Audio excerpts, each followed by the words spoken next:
Hello friends, स्वागत है आपका वीएस एजुकेशन चैनल पर।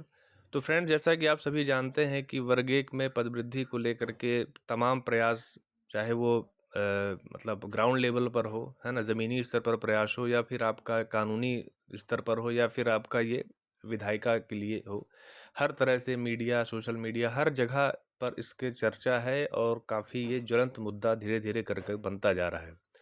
उसी क्रम में आप सभी को पता है कि अभी मानसून सत्र भी शुरू होने वाला है 3 जुलाई के आसपास से। तो उसके लिए विपक्ष के द्वारा एक क्वेश्चन यहाँ पर तैयार किया गया है, जो कि स्कूल शिक्षा विभाग के द्वारा, मतलब स्कूल शिक्षा विभाग लोक शिक्षण संचालनालय से ये प्रश्न पूछा जाएगा। तो इन प्रश्नों के बारे में हम लोग थोड़ा सा देख लेते हैं कि कौन कौन से प्रश्न हैं। और सबसे महत्वपूर्ण बात यह है कि ये जो प्रश्न का जो प्रकार है वो कैसा है, अतारांकित है।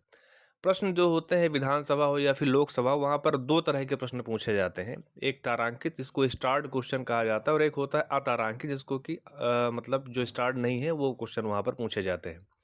तो तारांकित प्रश्न की विशेषता ये होती है कि इसका जवाब आपको मौखिक रूप से देना पड़ता है ना। और उसके बाद काउंटर क्वेश्चन भी पूछे जा सकते हैं। जैसे मान लीजिए एक प्रश्न पूछा गया, उसका सामने से सरकार के द्वारा जवाब दिया गया, और एक सेकंड क्वेश्चन उसी पे काउंटर आर्गुमेंट, या कह सकते हैं काउंटर क्वेश्चन, वहाँ पर पूछा जाता है। लेकिन अतारांकित प्रश्नों को लेकर के यहाँ पर सबसे बड़ी बात ये होती है कि इसमें पूरक प्रश्न तो नहीं पूछे जाते, लेकिन इसका जो जवाब होता है वो मौखिक ना दे करके रिपोर्ट के रूप में, लिखित रूप से दिया जाता है। तो चूंकि क्वेश्चन ही इस तरह का है कि उसका लिखित जवाब मिलना ज़्यादा जरूरी है, ताकि कल को वो प्रमाण के रूप में इस्तेमाल किया जा सके, इसलिए उन प्रश्नों को लिखित रूप से पूछा जाता है। तो प्रश्नों को एक बार देख लेते हैं एक क्रम से। तो सबसे पहला प्रश्न यहाँ पर पूछा गया, एक मिनट रुकिएगा।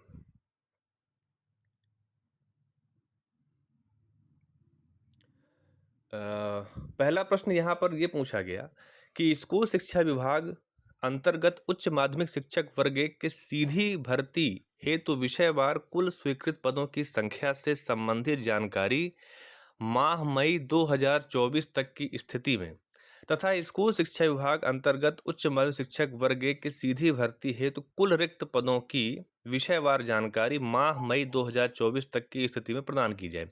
अब फ्रेंड्स, ऐसा इसलिए करना पड़ रहा है कि चूंकि जब आरटीआई से जवाब नहीं मिलता, मतलब ये बहुत ही एक्स्ट्रा ऑर्डिनरी कंडीशन है। मतलब आप इस चीज़ को समझिए कि जैसे सपोज कोई एक आम नागरिक है, उसको एक किसी विभाग से कोई सूचना चाहिए, तो उसके पास ऑप्शन ये है कि वो आरटीआई लगा करके 10 रुपए की फीस दे करके वो जानकारी मिल सकती है, अगर वो जानकारी सार्वजनिक है।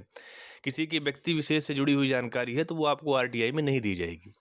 लेकिन जब पिछले, आप सभी को पता है कि अभ्यर्थियों के द्वारा तमाम आरटीआई लगाया गया, मौखिक रूप से पूछा गया, लेकिन विभाग के द्वारा जब कोई जानकारी वहां पर नहीं दी गई, जबकि गजट में आप सभी को पता है कि 34,789 पद खाली है, उसमें ऐसा दिखाया जा रहा है। और जब आरटीआई लगाया जाता है तो जब जवाब ये मिलता है कि पदों को संधारित नहीं किया जा सकता है, मतलब एक इतना बड़ा विभाग है, उसको यही नहीं पता है कि उसके विभाग में कितने पद हैं। तो फिर ये एक एक्स्ट्राऑर्डिनरी कंडीशन होती है कि आप विधानसभा में सरकार से डायरेक्ट क्वेश्चन विपक्ष के माध्यम से पूछ सकते हैं। लेकिन ऐसा तभी हो सकता है जब ये जो मुद्दा हो, कोई भी मुद्दा जो है वो बहुत बड़े स्केल में लार्ज पॉपुलेशन को जब प्रभावित करे, तभी ये कंडीशन बनती है। एक सामान्य जानकारी आप विधानसभा में नहीं पहुंच सकते। तो पहला क्वेश्चन तो ये हो गया। मई 2024 इसलिए लिखा गया है ताकि, क्योंकि आपको पता है कि मई से, अभी जून से काउंसलिंग स्टार्ट हो गई है, तो और आपको पता है कि जुलाई अगस्त में रिटायरमेंट्स भी होंगे, तो उसके पहले तक की जानकारी यहाँ पर मांगी गई है।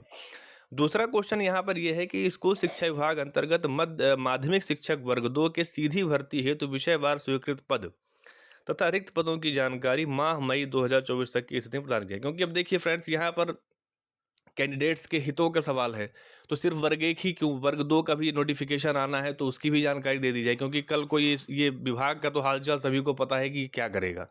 वर्ग दो में भी इसी तरह का कुछ हो सकता है कि पद ना आए, बच्चे परेशान हो, तो अभी से प्रिकॉशनरी मेजर लेते हुए अभी से इन चीज़ों की जानकारी विभाग से मांगी जा रही है।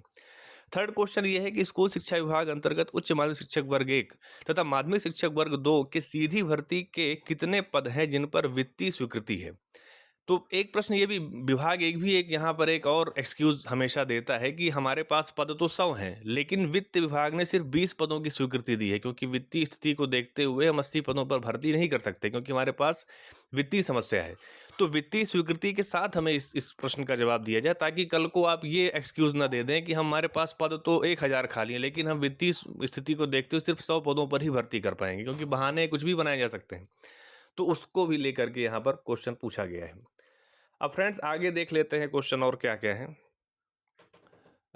चौथा क्वेश्चन यहाँ पर ये है कि वर्ष 2024-25 के लिए उच्च माध्यमिक शिक्षक वर्ग 1 एवं माध्यमिक शिक्षक वर्ग 2 के लिए कितने पदों पर अतिथि शिक्षक रखे जाएंगे, कुल एवं विषयवार जानकारी उपलब्ध कराइए। ये फ्रेंड्स बहुत ही मतलब डायरेक्ट और बहुत ही सही क्वेश्चन यहाँ पर पूछा गया है, क्योंकि जो विभाग यहाँ पर अपना जो डुअल कैरेक्टर दिखाता है कि एक तरफ कहता है कि हमारे पास पद नहीं है, हम पदों को संधारित नहीं कर सकते, और दूसरी तरफ वो गेस्ट फैकल्टी जीएफएमएस पोर्टल में पंजीयन की प्रक्रिया को स्टार्ट कर चुका है।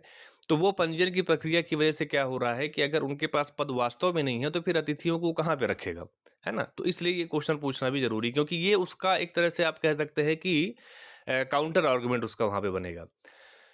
पांचवा पॉइंट या पांचवा क्वेश्चन ये है कि यदि उच्च माध्यमिक शिक्षक वर्ग 1 में 2024-25 में अतिथि शिक्षक नियुक्त किए जा रहे हैं, जबकि उच्च माध्यमिक शिक्षक चयन परीक्षा वर्ग 1 पास करे हुए चयनित वेटिंग अभ्यर्थियों को नियुक्ति क्यों नहीं दी जा रही है।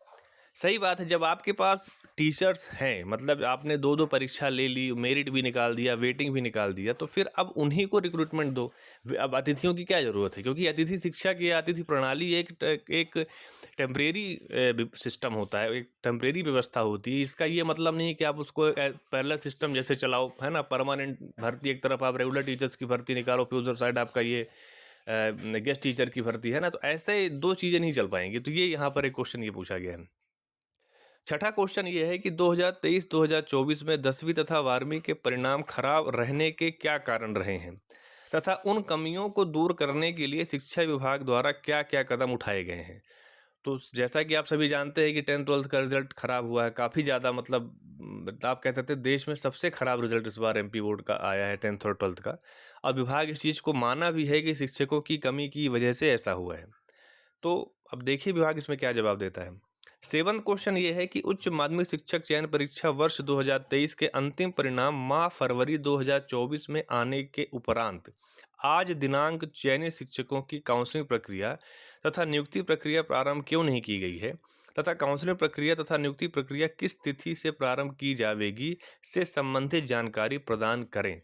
हालांकि काउंसलिंग तो स्टार्ट हो गई है, तो इसका आंसर बहुत आसानी से दे पाएंगे। भले ही आपको पता है कि डीपीआई के जो पद हैं सिर्फ उसी में काउंसलिंग हो रही है, ट्राइबल वालों की जो मेरिट में आए हैं कैंडिडेट्स उनकी काउंसलिंग नहीं हो रही है।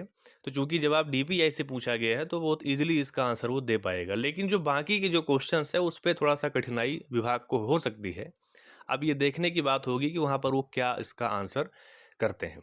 तो फ्रेंड्स यहाँ पर जो अपडेट है सिर्फ वर्ग 1 बस के लिए नहीं है, वर्ग 2 के लिए भी है, क्योंकि आगे चल के वर्ग 2 की भी परीक्षा होनी है। तो उसमें भी कैंडिडेट सभी का मतलब बिना झंडा लेके भोपाल जाए, मध्य प्रदेश की कोई भी भर्ती कंप्लीट ही नहीं होती है, ऐसा एक सिस्टम ही बन चुका है। तो फिर इसीलिए ये सब चीज़ें की जा रही, क्योंकि भविष्य को देखते हुए भूतकाल में या पास्ट में ऐसी चीज़ें हुई हैं कि लोगों को ऐसा लगता है कि भविष्य में भी ऐसी चीज़ें होंगी, इसलिए यहाँ पर ये चीज़ें यहाँ पर की जा रही हैं। तो ठीक है फ्रेंड्स, यही अपडेट थी इसमें, और देखिए इसमें क्या जवाब आता है। जवाब जो भी आएगा तो उसका आपको वहाँ पर अपडेट दे दिया जाएगा। और अगर आपको मेरा वीडियो अच्छा लगा हो तो आप उसे लाइक कीजिए, अपने फ्रेंड सर्कल में शेयर कीजिए, और चैनल पर अगर पहली बार आ रहे हैं तो प्लीज़ आप चैनल को सब्सक्राइब कर लीजिए। Thank you.